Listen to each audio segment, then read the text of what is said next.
ప్రతి వారికి కూడా శుభములు వందనాలు తెలియజేస్తున్నాను.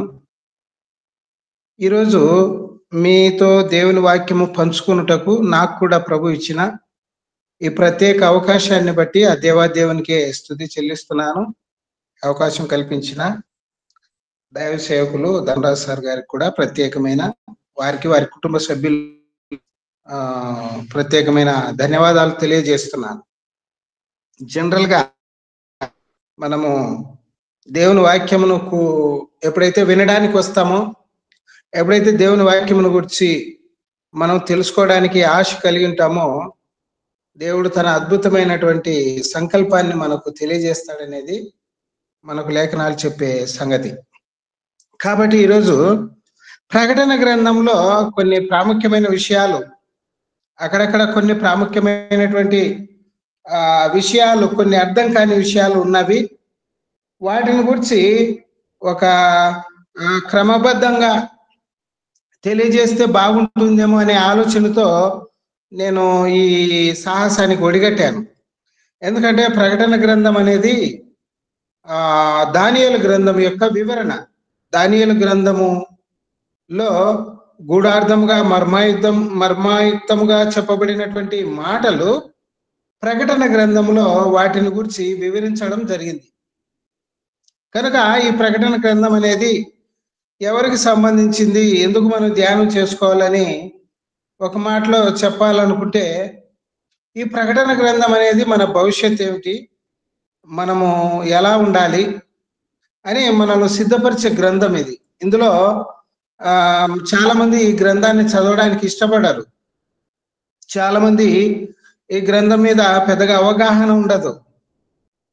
ఏదో మా బైబిల్లో ఒక పుస్తకం లాగా ఉంది కనుక ఆ పుస్తకాన్ని అలానే ఉండనివ్వండి అనే విధానంలో ఉంటారు కొందరు. కానీ ప్రకటన గ్రంథము మనకు ఏం తెలియజేస్తుంది అనే విషయాల్ని మనం చూసినట్లయితే, ప్రకటన గ్రంథం ప్రాముఖ్యంగా 3 విషయాలు తెలియజేస్తుంది. కనుక వాటిని గురించి మనం ధ్యానం చేసుకుందాం, వాక్యం చదువుకుందాం. ప్రకటన గ్రంథం 1వ అధ్యాయము 3వ వచనము. సమయము సమీపించినది గనుక ఈ ప్రవచన వాక్యములు చదువువాడును వాటిని విని ఇందులో వ్రాయబడిన సంగతులను గైకొన్న వారును ధన్యులు. ప్రభు ఈ మాటలు దీవించినట్లుగా ప్రార్థన చేసుకుందాం. ప్రభు సహాయం కొరకై. పరిశుద్ధుడా, దయగల తండ్రి, యేసుక్రీస్తు వారి శ్రేష్టమైన నామమున కృతజ్ఞతాస్తుతులు స్తోత్రములు చెల్లిస్తున్నాం. మరొకసారి ఈ యొక్క లుకింగ్ అంటూ జీసస్ పరిచర్యలో ప్రభా వాక్యమును బోధించుటకు అందించుటకు నాకు కూడా ఇచ్చిన ఈ సమయాన్ని బట్టి స్తోత్రములు. ప్రభా చదవబడి మాటలు ఆశీర్వదించండి, దీవించండి. మా దేవా, మీరే నాయన మరి తండ్రి మా కొరకు రాసి ఉంచినటువంటి ఆ సంగతులన్నీ తెలుసుకొని మా ఆత్మీయ జీవితంలో మేము మరి ధైర్యమును, మరి నిరీక్షణ వలన ఉత్సాహమును చేపట్టి తుదమటకు మా విశ్వాసాన్ని సహాయం చేయండి. మీరే మా ద్వారా ఘనత, మహిమ, ప్రభావాలు పొందండి. ఇంతవరకు పాటలు పాడి వాక్యం చదివి ప్రార్థించిన ప్రియ బిడ్డలందరిని బట్టి కూడా మీకు స్తోత్రాలు. సమయంలో మమ్మల్ని దీవించమని మీ చేతులకు అప్పగించుకుంటూ రక్తపురుషుని కోరుకుంటూ యేసుక్రీస్తు వారి శ్రేష్టమైన నామమున ప్రార్థించి విడుచున్నాము తండ్రి, ఆమెన్. కాబట్టి ప్రకటన గ్రంథం మనకు 3 భాగాలుగా 3 విషయాలుగా తెలియజేస్తుంది. ఈ ప్రకటన గ్రంథం మొదటిది ఏమిటనగా మరి చూసిన సంగతులు. 19వ వచనం. కాగా నీవు చూచిన వాటిని, ఉన్న వాటిని, వీటి వెంట కలగబోవు వాటిని. మొదటిది ఏమిటనగా 7 దీపస్తంభముల మధ్య చూసినటువంటి సంగతులను మరి మనకు ఇందులో రాయబడినాయి. 7 దీపస్తంభములు, 7 సంఘముల మధ్య ఆయన ఏదైతే చూశాడో వాటిని గురించి రాయడం జరిగింది. రెండవది ఏమనగా ప్రస్తుతం జరుగుతున్నటువంటి సంఘటనలు. మరి ఆ 7 సంఘాలు అని చెప్పబడినటువంటి ప్రస్తుత సంఘటనలు 2-3 అధ్యాయాలు. మొదటి అధ్యాయంలోనేమో దేవుని యొక్క దైవత్వాన్ని గురించి, సార్వభౌమత్వాన్ని గురించి, ప్రభువైన యేసుక్రీస్తు వారి వర్ణనను గురించి, ఈ యొక్క గ్రంథం యొక్క ముఖ్య ఉద్దేశమును గురించి మొదటి గ్రంథంలో చెప్పబడితే 2-3 అధ్యాయాల్లో ప్రస్తుతపు సంఘముల పరిస్థితి ఎలా ఉంటుంది అని ప్రవచనాత్మకంగా ముందుగానే లేదా సంఘముల పరిస్థితిని మనకు వివరించిన అధ్యాయాలు 2-3 అధ్యాయాలు. ఆ తర్వాత వచ్చే సంఘటనలన్నీ కూడా రాబో కాలంలో సంభవించే సంఘటనలు. ప్రకటన గ్రంథం 4వ అధ్యాయము 1వ వచనము నుండి 22వ అధ్యాయము 5వ వచనం వరకు ఇవన్నీ కూడా రాబోయే కాలములో సంఘమునకు సంభవించేటువంటి పరిస్థితులు వివరిస్తా ఉన్నాయి. ఇంతకీ మరి ఈ యొక్క విషయాలు 4వ అధ్యాయం నుండి 22వ అధ్యాయం వరకు ఎందుకు చెప్పబడతా వచ్చిందంటే, సంఘము బాగా గమనించాలి. మనం నేటి రోజుల్లో ఇది కొరత అయిపోయిందేమో అనిపించేసింది. సంఘము అనేటువంటిది, భూమి మీద ఉన్నటువంటి సంఘము దేవుని రాజ్యము కొరకై సిద్ధపడుతున్నటువంటిది, దేవుని రాజ్యము కొరకై ఎత్తబడవలసినది, దేవుని కొరకై నిరీక్షించవలసినది అనేది మర్చిపోకూడదని ఈ భవిష్యత్తు విషయాలు లేదా భవిష్యత్తులో జరగబోయే విషయాలను గురించి ప్రకటన గ్రంథంలో రాయబడతా వచ్చింది. కాబట్టి ప్రతి దేవుని బిడ్డ, ప్రతి విశ్వాసి, ప్రతి సంఘము, ప్రతి సేవకుడు కూడా తన బాధ్యత ఏమిటనగా, మనము ప్రభు రాజ్యము కొరకై వెళ్ళవలసిన వారము, దేవుని రాకడను మనము మరి ఎదుర్కొనవలసిన వారమై ఉన్నాము అనేటువంటిది నిరంతరము జ్ఞాపకం చేసుకుంటూ ఉండాలి. ప్రకటన గ్రంథం అంతా అందులో 5 ప్రాముఖ్యమైనటువంటి సంఘటనలు ఉన్నాయి మనకు. మొట్టమొదటిది ఏంటనగా, మొదటి 3 అధ్యాయాల్లో కూడా సంఘమునకు సంభవించేటువంటి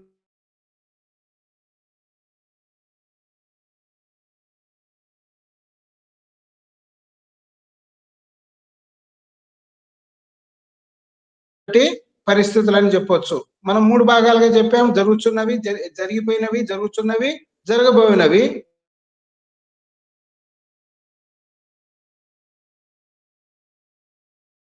మొదటి 3 అధ్యాయాలు. ఆ తర్వాత 4-5 అధ్యాయాలు చూసినట్లయితే పరలోకములో ఏం జరుగుతా ఉన్నది, 4-5 అధ్యాయాలు ఈవెంట్స్ ఇన్ హెవెన్ అంటారు. పరలోకంలో సంభవించే పరిస్థితుల గురించి అక్కడ చెప్పబడింది.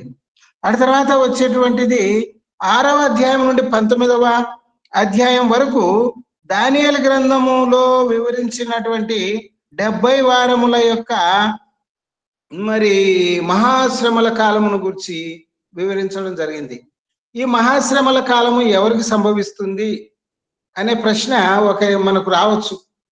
ఎవరైతే భూమి మీద విడిచిపెట్టబడతారో, ఎవరైతే ప్రభువైన యేసుక్రీస్తును నమ్ముకొని వారు ఈ భూమి మీదనే అలానే వదిలిపెట్టి వెళ్తారో వారికి ఈ మహాశ్రమల కాలంలో మరి సంబంధం ఉంటుంది.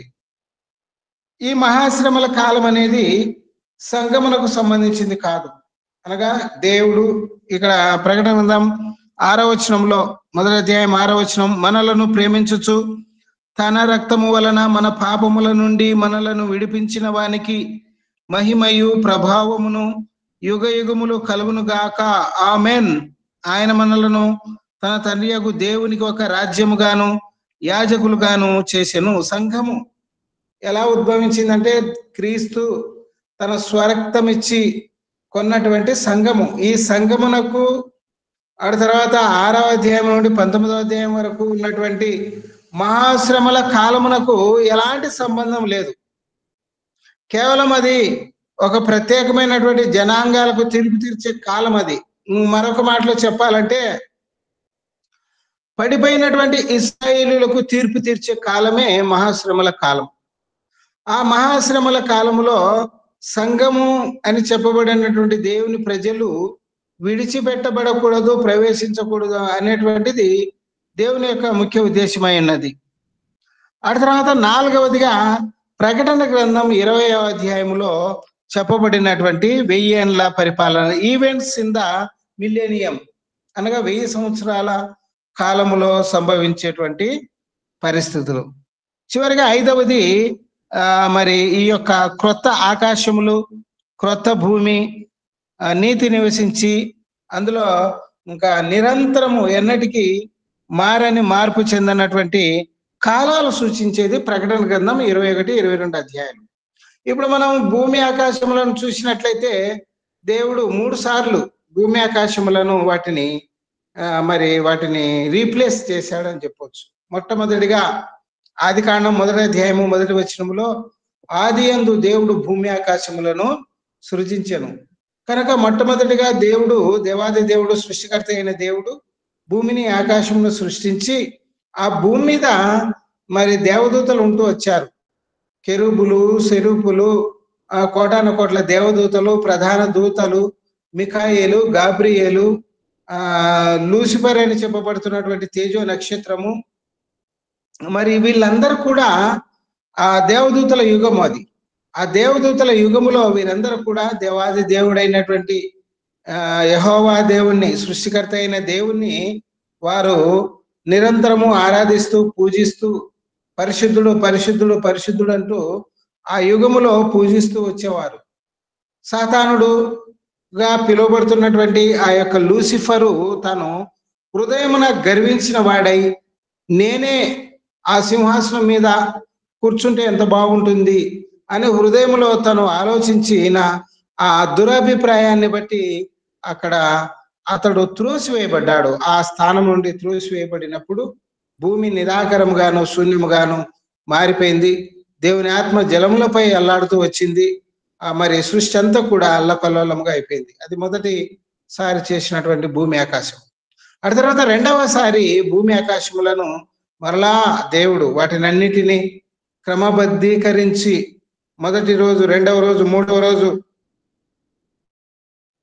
4వ రోజు, 5వ రోజు, 6వ రోజు,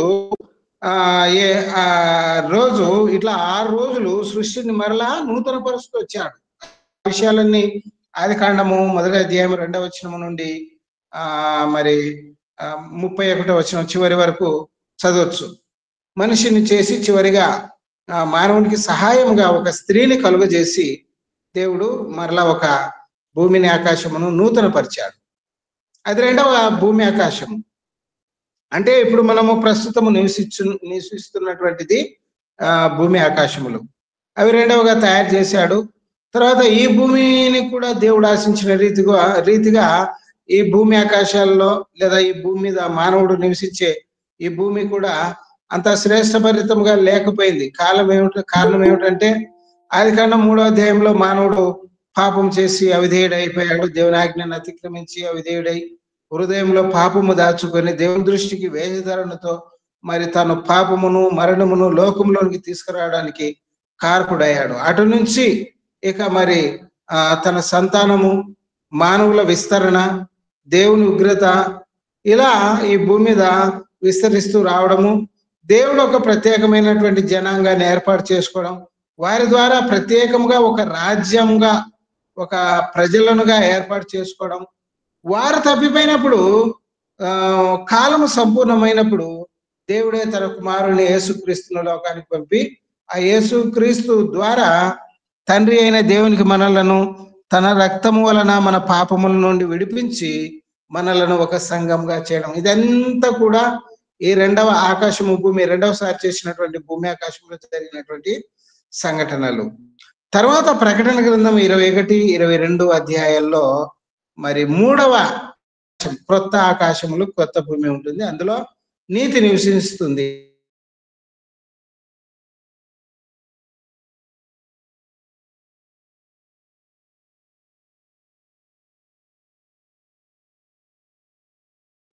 ఏవి ఉండవు, నిరంతరము అక్కడ మరి గొర్రె పిల్లయ్యే దీపముగా ఉంటుంది.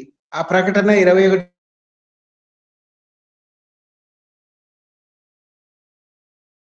నిత్యత్వము ఎంత ఆనందంగా ఉంటుంది. కాబట్టి ఆ నిత్యత్వం కొరకై భూమి మీద మనం నివసించే ఈ 70 లేక 80 లేక 100 సంవత్సరాల కాలము మనకు పెద్ద కష్టంగా అనిపించదు అనేది మనం తెలుసుకోవాల్సినటువంటి సత్యము.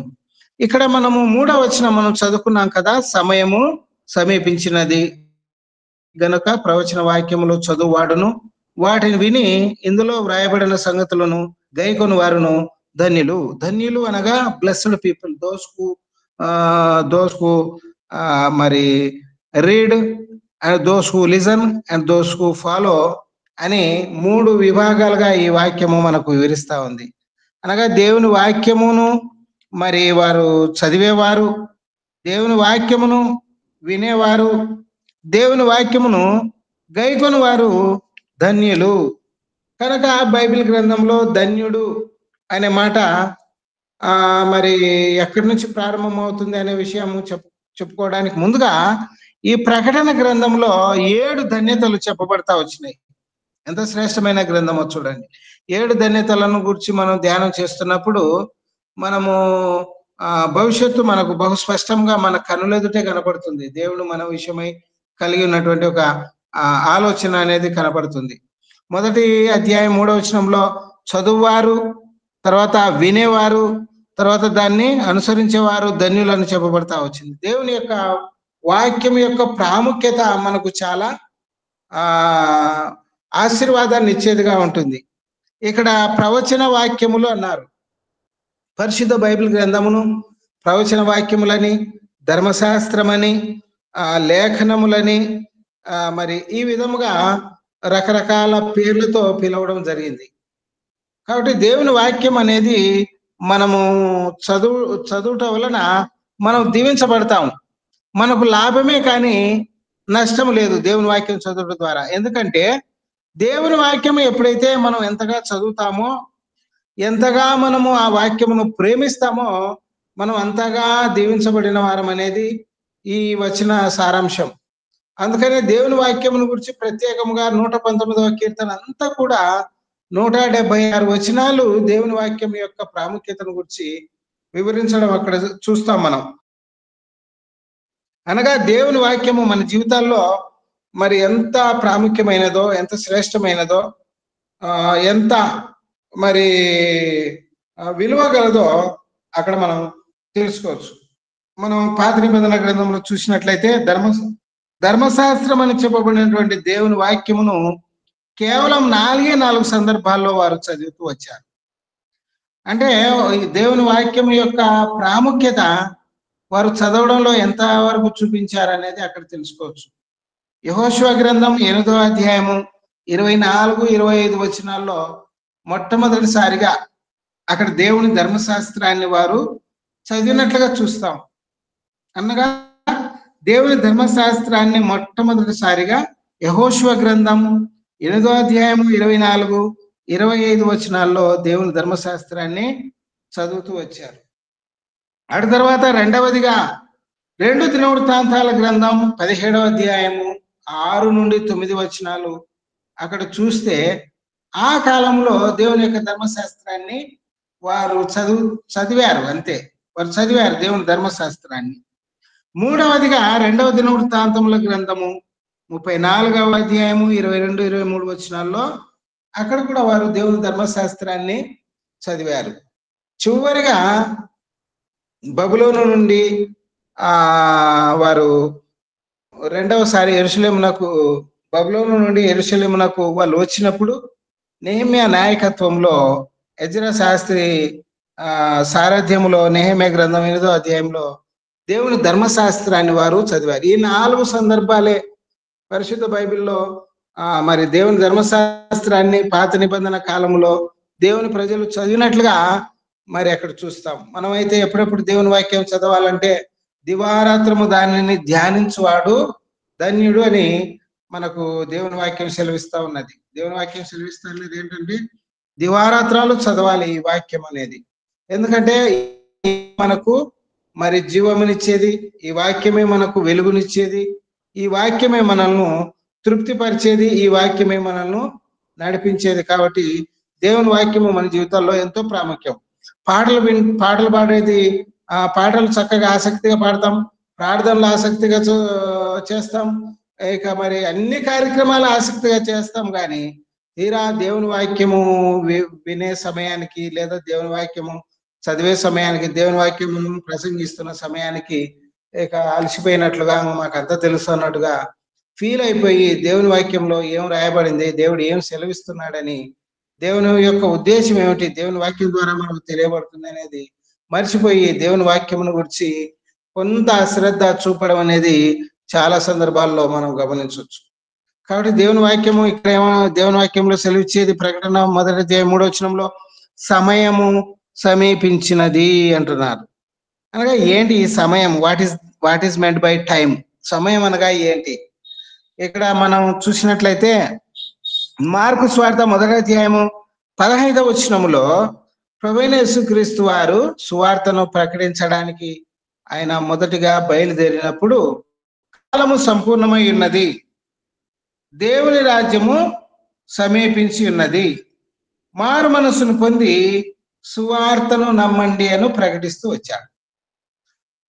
యేసు ప్రభు వారి కంటే ముందు దేవుని త్రోవలను సరళము చేయటకు వచ్చినటువంటి బాప్తిస్మమిచ్చు యోహాను కూడా అదే మాటలతో తన సేవా పరిచర్యను ప్రారంభించాడు. కాలము సంపూర్ణమైనది, దేవుని రాజ్యము సమీపించినది కనుక మారు మనసు పొందండి అంటూ బాప్తిస్మమిచ్చు యోహాను అదే మాటలతో ఆయన తన యొక్క పరిచర్యను ప్రారంభం చేశాడు. ప్రభు అయిన యేసుక్రీస్తు కూడా తన పరిచర్యను ప్రారంభించాడు.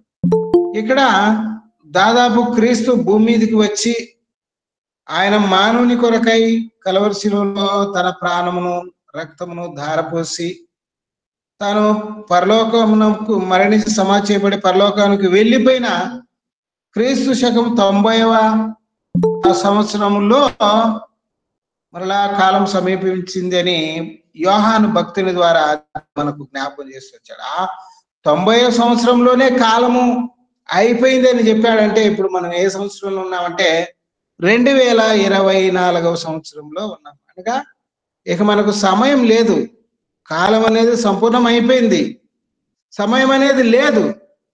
ఎప్పుడు యేసుక్రీస్తు వారు వస్తారో ఎవరికి తెలియదు, ఏ క్షణమైనా రావచ్చు.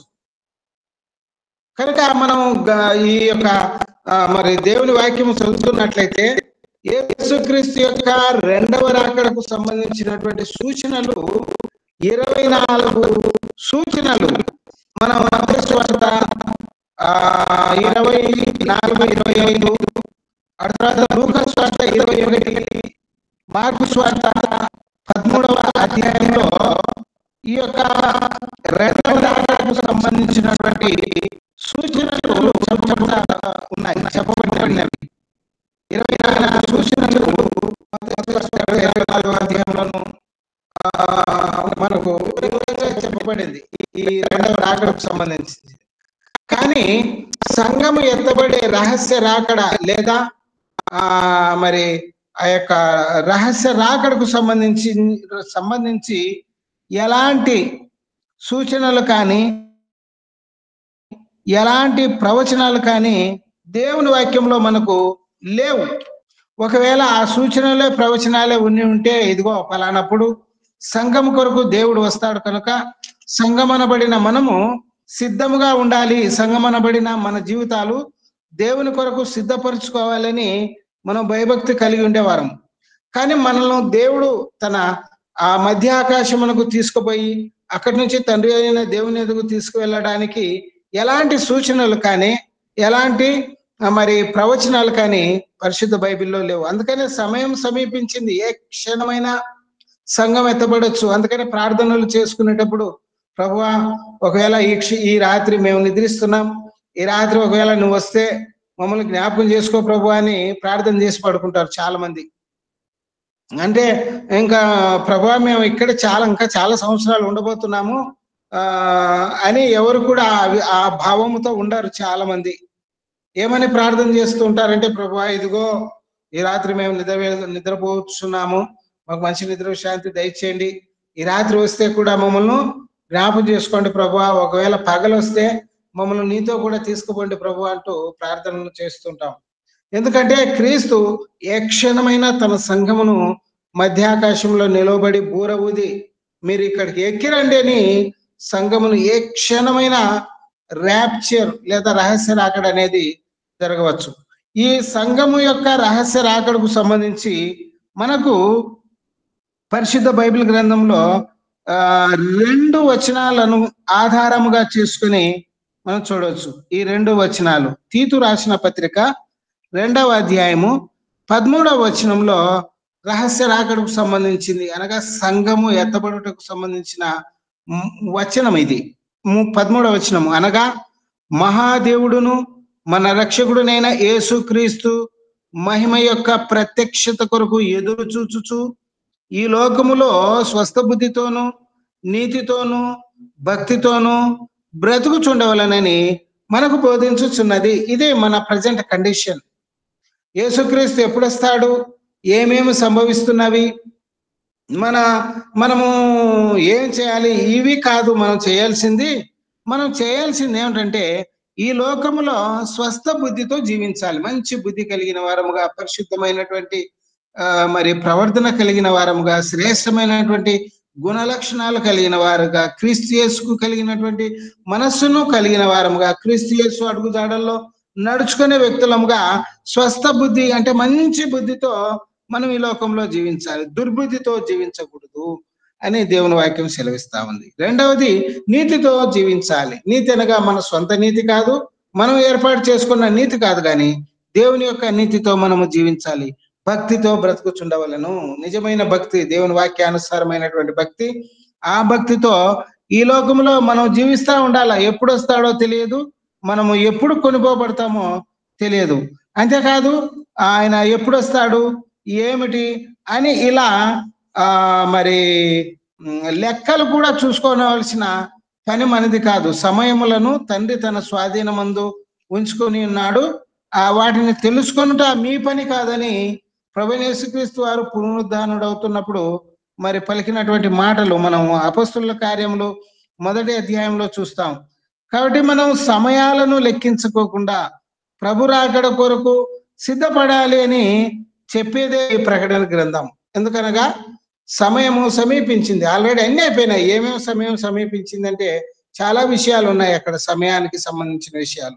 మరొక వచనము 3వ అధ్యాయము, ఫిలిప్పీలకు రాసిన పత్రిక 3వ అధ్యాయము 21వ వచనము ర్యాప్చర్ కు సంబంధించింది. సమస్తమును తనకు లోపరుచుకున్న జాలిన శక్తిని బట్టి ఆయన మన దీన శరీరమును తన మహిమ గల శరీరమునకు సమరూపము గల దానిగా మారుస్తాడు. ఇది ఈ 2 వచనాలు, తీతు 2:13, ఫిలిప్పి 3:21. ఈ 2 వచనాల ప్రకారంగా ప్రతి విశ్వాసి, ప్రతి సంఘము, ప్రతి సేవకుడు తాను సిద్ధపరచుకుంటూ తన సంఘాన్ని సిద్ధపరచాలన్నటువంటిది ఈ యొక్క మరి 2 వచనాల ముఖ్య ఉద్దేశం. ఈ 2 వచనాలు మినహాయించి క్రొత్త నిబంధనలో కానీ పాత నిబంధనలో కానీ సంఘం ఎత్తబడుటకు ప్రభువైన యేసుక్రీస్తు వారు ఎక్కడ ఎలాంటి సూచనలు కానీ ఎలాంటి ఆ యొక్క మరి ప్రవచనాలు కానీ సంఘానికి ఇవ్వలేదు. కేవలము ఒకే ఒక మాట, సమయము సమీపించింది. అయితే ఈ యొక్క సమయం ఏం సమీపించింది, సమయము ఏం సమీపించింది, కొన్ని మాటలు సమయాన్ని గురించి తెలుసుకోవాలి. ఎందుకంటే యేసు ప్రభు వారు కాలం సంపూర్ణమైనదని ఆయన 33 సంవత్సరాల కాలంలోనే చెప్పాడంటే ఏం సమయం సమీపిస్తా వచ్చింది. మొట్టమొదటిది ఏం సమయం సమీపించిందంటే లేఖనముల ప్రకారము, ఏవైతే లేఖనాలలో క్రీస్తు భూమి మీదకి రావాలి, క్రీస్తు శ్రమ పడాలి, క్రీస్తు మరి మానవుని పాప పరిహారార్థమై తాను మరి కల్వరి శిలువలో వేదనలను అనుభవించాలని క్రీస్తు యొక్క శ్రమలకు సంబంధించిన ప్రవచనాలు ఏవేవైతే ఉన్నాయో అవన్నీ కూడా నెరవేర్చబడినాయి.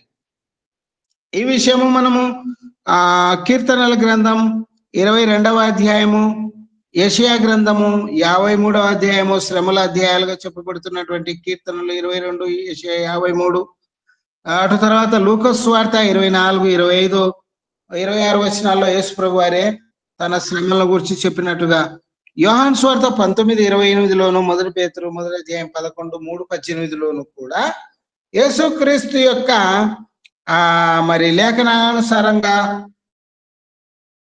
యేసుక్రీస్తు శ్రమపడి ఆయన మరి లేఖనాలు నెరవేర్చినట్లుగా ఈ వచనాలు మనకు తెలియజేస్తున్నాయి. అనగా క్రీస్తు శ్రమలు పొందడం అనేది కాలము యొక్క పరిపూర్ణతకు గుర్తు. కాలము సమీపించినది అనగా మానవుడు దేవుడు మరి పర్సనల్ మీట్ అనేది పర్సనల్ గా సహవాసం చేయడానికి అనువైనటువంటి మార్గము ఏర్పరచబడింది అని అర్థం. కాలము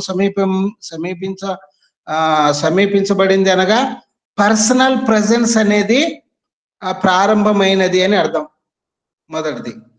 రెండవది, సాతానుడు పూర్తిగా ఓడించబడుతూ వచ్చినాడు. ఇంకా సాతానుడు పూర్తిగా ఓడించాడు ప్రభువైన యేసుక్రీస్తు వారు కల్వరి శిలువలో.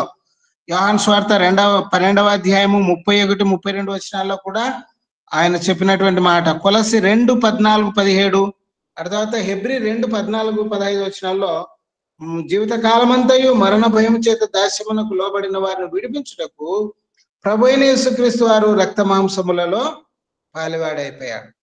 కనుక అక్కడ కూడా మరి కాలము పరిపూర్ణతను గురించి చెప్పబడతా వచ్చింది. కాలము సంపూర్ణమైనది, సమయము సమీపించినది. మూడవదిగా మరి మనం చూసినట్లయితే ఎఫెసీయులకు రాసిన పత్రిక 2వ అధ్యాయము 14-18 వచనాల్లో ఒక గోడ అనేది ఉన్నది. ఆ గోడ అనేది ఏమిటి, మరి ఎవరికొరికి ఆ గోడ కట్టబడతా వచ్చింది అనే విషయాలు అపోస్తలుడైన పౌలు బహు స్పష్టంగా రాస్తూ వచ్చాడు. ఆ వచనాలు చదువుతున్నాను, గమనించండి. ఎఫెసీయులకు రాసిన పత్రిక మరి 2వ అధ్యాయము 14-18 వచనాలు చూస్తే, ఆయన మన సమాధానమై ఉండి మీకును మాకును ఉండిన ద్వేషమును విధిరూపకమైన ఆజ్ఞలు గల ధర్మశాస్త్రమును తన శరీరమందు కొట్టివేయట చేత మధ్య గోడను పడగొట్టి మన ఉభయులను ఏకము చేసెను. కనుక ఇక్కడ ఈ 18 వచనాల వరకు మనం చదివినట్లయితే అక్కడ ఒక మధ్య గోడ అనేటువంటిది ఉన్నది. తర్వాత ఈ మధ్య గోడలో అటువైపు ఎవరున్నారు, ఇటువైపు ఎవరున్నారు? అటువైపు ఎవరున్నారంటే ధర్మశాస్త్రమును, ఆజ్ఞలు, విధిరూపకమైన ఆజ్ఞలు, ధర్మశాస్త్రము కలిగినటువంటి యూదులు అటువైపు ఉన్నారు. ఇటువైపున చూస్తే ఎవరున్నారంటే మరి ఇటువైపున దేవునికి దూరస్తులైనటువంటి ప్రజలు ఉన్నారు, అనగా అన్యులు ఉన్నారు. ఇటువైపు యూదులు అనబడిన వారు దేవుడు ఏర్పరచుకున్న సంతానం అయితే, అన్యులు అనబడిన వారు దేవుని చేత ఏర్పరచబడని వారుగా ఉన్నారు. వీరిద్దరి మధ్యలో ఉన్నటువంటి ఆ అడ్డుగోడను ప్రభువైన యేసుక్రీస్తు వారు ఏం చేశారంటే దాన్ని సంపూర్ణంగా దాన్ని పడగొట్టేశాడు. ఎట్లా పడగొట్టాడంట? 16వ వచనంలో ఎఫెసీ 2:16, తన శిలువ వలన ఆ ద్వేషమును సంహరించి దాని ద్వారా వీరిద్దరిని ఏక శరీరముగా చేసి దేవునితో సమాధానపరచవలనని ఇలాగు చేసిన గనుక ఆయనయే మనకు సమాధానకారకుడై ఉన్నాడు. క్రీస్తు కల్వరి శిలువలో ప్రాణము పెట్టుడు ద్వారా యూదులు, అన్యులు ఇద్దరు కూడా ఏకం చేయబడుతూ వచ్చారు. అంతవరకు ఎందుకండి? ఈరోజు మనము క్రైస్తవులం అని చెప్పుకుంటున్న మనము ఎవరికి సంబంధించిన వారం అంటే అన్యులకు సంబంధించిన వారం. మనం యూదులము కాదు. మనం అసలు మనకు వాగ్దాన నిబంధనలు లేని వారం, పరదేశులము, దేవుడు లేని ప్రజలము. ఇలాంటి మనము ఈనాడు సృష్టికర్త అయిన దేవునితో, తన కుమారుడైన యేసుక్రీస్తు వారితో సహవాసం చేస్తున్నామంటే దానికి కారణము ఆ ప్రభువైన యేసుక్రీస్తు వారు కల్వరి శిలువలో ప్రాణం పెట్టుటయే. కాబట్టి యూదులు, అన్యులు ఏకం చేయబడ్డారు. అయిపోయింది, కాలం సమీపించింది, సమయం సమీపించింది. ఇక ఏం లేదు. నీవు, నేను, మనము ప్రత్యక్షంగా దేవునితో సహవాసం కలిగినటే ఇక మిగిలి ఉన్నదని ఆ ప్రకటన గ్రంథం 1వ అధ్యాయం 3వ వచనంలో ఉన్నటువంటి రహస్యం. కనుక ఇంకా ఏ కాలము ముగించబడింది? 4వది మనం గమనించినట్లయితే దేవుని యుద్ధకు మనము మరి నేరుగా వెళుతున్నాం. పాత నిబంధన గ్రంథంలో చూసినట్లయితే ఇశ్రాయేలు ప్రజలను, వారి జీవితాలను చూసినట్లయితే వారు ఎవరే కానీ నేరుగా దేవుని సన్నిధికి ప్రవేశించే అర్హత లేదు వాళ్ళకు. ఒక యాజకుడు అనేటువంటి వ్యక్తి వారికి మధ్యవర్తిగా ఉండేవాడు. ఆ యాజకుని ద్వారా వారు దేవుని సన్నిధిని అనుభవించేవారు. మనము ఎఫెసీయులకు రాసిన పత్రిక 2వ అధ్యాయము 18వ వచనం చదివితే, ఆయన ద్వారానే మనము ఉభయులము ఒక్క ఆత్మయందు తండ్రి సన్నిధికి చేరగలిగి ఉన్నాము. తండ్రి అయిన దేవుని యొక్క సన్నిధికి మనం ఎట్లా నేరుగా వెళుతున్నాం. మనకు మధ్యవర్తి ఎవరు కూడా లేరు. ప్రభు అయిన యేసుక్రీస్తు వారి ద్వారా దేవుని సన్నిధిని అనుభవించేటువంటి ధన్యత మనకు అనుగ్రహించబడింది. ఇదే విషయం కూడా హెబ్రీలకు రాసిన పత్రిక 10వ అధ్యాయము 19-20 వచనాల్లో, సహోదరులారా, యేసు మన కొరకు ప్రతిష్ఠించిన మార్గమున అనగా నూతనమైనదియు జీవము గలదియు ఆయన శరీరమును తెర ద్వారా ఏర్పరచబడిన మార్గమున ఆయన రక్తము వలన పరిశుద్ధ స్థలమందు ప్రవేశించుటకు మనకు ధైర్యం కలిగినది.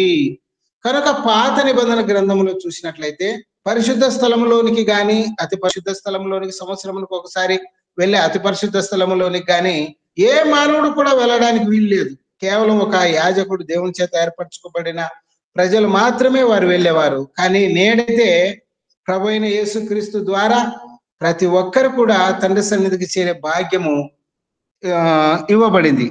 చివరిగా మనం చూసినట్లయితే రోమీయులకు రాసిన పత్రిక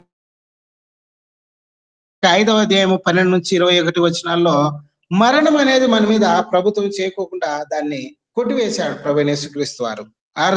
అటు మరి 1 కొరింథీ 15:58 వచనాలు మనం చదివినట్లయితే అక్కడ అపోస్తలుడైన పౌలు, దైవజనుడైనటువంటి పౌలు, ఓ మరణమా నీ మూలెక్కడా, మరణముకున్న బలము పాపమే, ధర్మశాస్త్రమే అంటూ అక్కడ మరణాన్ని ప్రశ్నించిన ప్రశ్న అక్కడ మనకు కనబడుతుంది. కాబట్టి ప్రియులారా, ఇక్కడ ఈరోజు మనం గమనించాల్సింది ఏంటంటే సమయం సమీపించింది. ఏ సమయం సమీపించింది? మానవుడు దేవుడు కలిసి ఉండడానికి, మానవుని మీద ఉన్నటువంటి ఆ యొక్క ఏవేవైతే మరి అడ్డుగోడలు ఉన్నాయో అవన్నీ కొట్టివేయబడతా వచ్చినది. మానవుణ్ణి లోపర్చుకొనగలిగిన ప్రతి శక్తి ప్రభువైన యేసుక్రీస్తు రక్తము ద్వారా తీసివేయబడతా వచ్చింది. ఇప్పుడు ఏం లేదు, సమయం సమీపించింది. మరి ఎప్పుడు ఆయన ప్రత్యక్షుడు అవుతాడో అది ఎవరికి తెలియదు. కనుక ఆ క్రీస్తు ప్రత్యక్షత కొరకు మనం ఈ లోకంలో నీతితో భక్తితో మరి జీవించాలని ఈ ప్రకటన గ్రంథం 1వ అధ్యాయం 3వ వచనంలో సమయము సమీపించినది అనే విషయాలు మనకు తెలియజేస్తాయి. ఎప్పుడైతే ఈ సమయం సమీపించిన ఈ సమయాన్ని మనము మరి గ్రహించి సమయాన్ని సద్వినియోగం చేసుకుంటూ క్రీస్తు కొరకు జీవిస్తామో దేవుడు మన జీవితాలను మరి తనతో కూడా తీసుకెళ్లి మనను ఎందుకైతే ఈ లోకంలో ఏర్పాటు చేసుకున్నాడో ఆ ఉన్నత ఉద్దేశము మన ద్వారా నెరవేర్చుకుంటాడు. కాబట్టి ఇంకా ఈ సమయము సమీపించినది క్రీస్తు చెప్పిన మాటల సారాంశము మనం తెలుసుకున్నట్లయితే ఎప్పుడు వస్తుందో ఆయన రాకడ మనకు తెలియని పరిస్థితి. కాబట్టి మనం అందరం కూడా ప్రభువైన యేసుక్రీస్తు ఆ యొక్క రాకడ కొరకు మనం సిద్ధపడదాం. రాకడ అనగానే సాధారణంగా మరి మనకు 2 రాకడలు వస్తాయి. యేసుక్రీస్తు మొత్తము రాకడలు 5 రాకడలు ఉన్నాయి. అవి మీరు ధ్యానం చేసుకోండి. ప్రభుచిత్తమైతే మనకి ఎప్పుడైనా సమయం వస్తే ఒకసారి మీరందరూ చెప్పాలి, వాయిస్ ఓపెన్ చేసి 5 రాకడల సందర్భాలు. 5 సార్లు దేవుడు మానవుని దగ్గరికి రావడం జరిగింది. అవి ఏవో మీరు కొంచెం తెలుసుకోండి. ప్రభుచిత్తమైతే ఎప్పుడైనా వాటిని గురించి ధ్యానం చేసుకుందాం, ప్రార్థన చేసుకుందాం. పరిశుద్ధుడా, దయగల తండ్రి, ఇంతవరకు నీ ప్రజలు విన్న ఈ వాక్యంను దీవించండి. మానవ జ్ఞానముతో, మానవ బుద్ధితో చెప్పబడిన అమోఘమైనటువంటి నీ జ్ఞాన వాక్కులను పరిశుద్ధాత్మ ద్వారా ప్రభువా నీ ప్రజలకు మీరే వారికి బోధించండి. అనేకమైన సత్యాలు, నీ వాక్య సత్యాలు తెలుసుకుంటూ ఉదయకాలంలో మాకు ఇచ్చిన సమయాన్ని బట్టి స్తోత్రాలు దేవా. మరి నువ్వు మా కొరకై ఈ లోకానికి వచ్చి సమస్తము సమాప్తం చేసి ఇక మేము దేవుని సన్నిధికి చేరడానికి సమయము లేదు, సమీపించింది, అయిపోయిందని మీరు మాకు ప్రకటన గ్రంథంలో సెలవిచ్చారు. కనుక మీ రాకడలో మేము ఎత్తబడి ప్రభువా ఆ పరలోకములో ఉండే నిత్య సంతోష వైభవములలో మేము కూడా పాలుభాగస్తులా ఉన్నట్లుగా మమ్మల్ని సిద్ధపరచమని, మమ్మల్ని మా కుటుంబాలను పరిచర్యలను మీరు ఆశీర్వదించమని కృతజ్ఞతలు చెల్లిస్తూ మీట్లో ఉన్న ప్రతి ఒక్కరిని జ్ఞాపం చేసుకోండి. అనారోగ్యంతో ఉన్న వారిని జ్ఞాపం చేసుకోండి, ఇబ్బందులతో ఉన్న వారిని జ్ఞాపం చేసుకోండి ప్రభువా.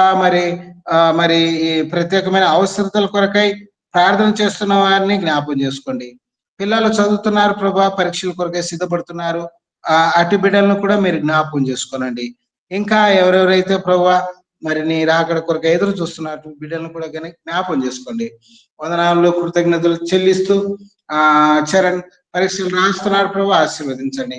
ఇంకా బిడ్డల దేవా ఎవరైనా శ్వాస కూడా జ్ఞాపకం చేసుకున్నారు, ఆరోగ్యంతో మంచి ఆరోగ్యం దయచేయండి. ఇంకా ఈ మీట్లో చేరిన బిడ్డలకు ఎవరైనా అనారోగ్యం, ఆర్థిక ఇబ్బందులు, కష్టాలు, సమస్యలు ఉంటే వారిని అందరినీ జ్ఞాపం చేసుకోండి. లుకింగ్ ఆన్ టు జీసస్ మినిస్ట్రీని నడుపుతున్న దైవజనులు మరి తండ్రి మరి ధనరాజ్ సార్ గారిని కూడా వారి కుటుంబాన్ని కూడా మేము జ్ఞాపం చేసుకుని ప్రార్థన చేస్తున్నాం. వందనాలు స్తోత్రాలు చెల్లిస్తూ ప్రభా నాకు కూడా ఇచ్చిన ఈ అవకాశాన్ని బట్టి కృతజ్ఞతలు చెల్లిస్తూ యేసుక్రీస్తు వారి శ్రేష్టమైన నామంలో ప్రార్థించి మీకు అప్పగించుకొనిచున్నాము తండ్రి, ఆమెన్. అందరికి వందనాలు. Praise the lord. ఉన్నారా? ప్రైజ్ ది లార్డ్ అండి. ప్రైజ్ ది లార్డ్ అండి. చాలా చక్కగా praise the lord. Praise the lord. Praise the lord. Birthday అందరూ ప్రార్థన చేయండి. దేవుడు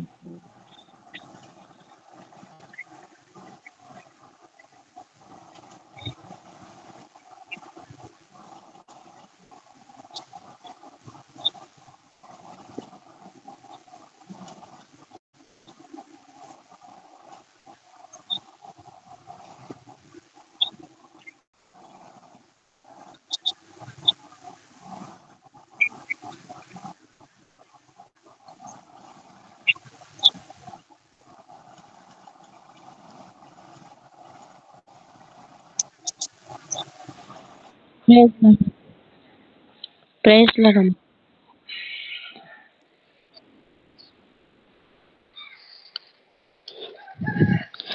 సమయము పోనీ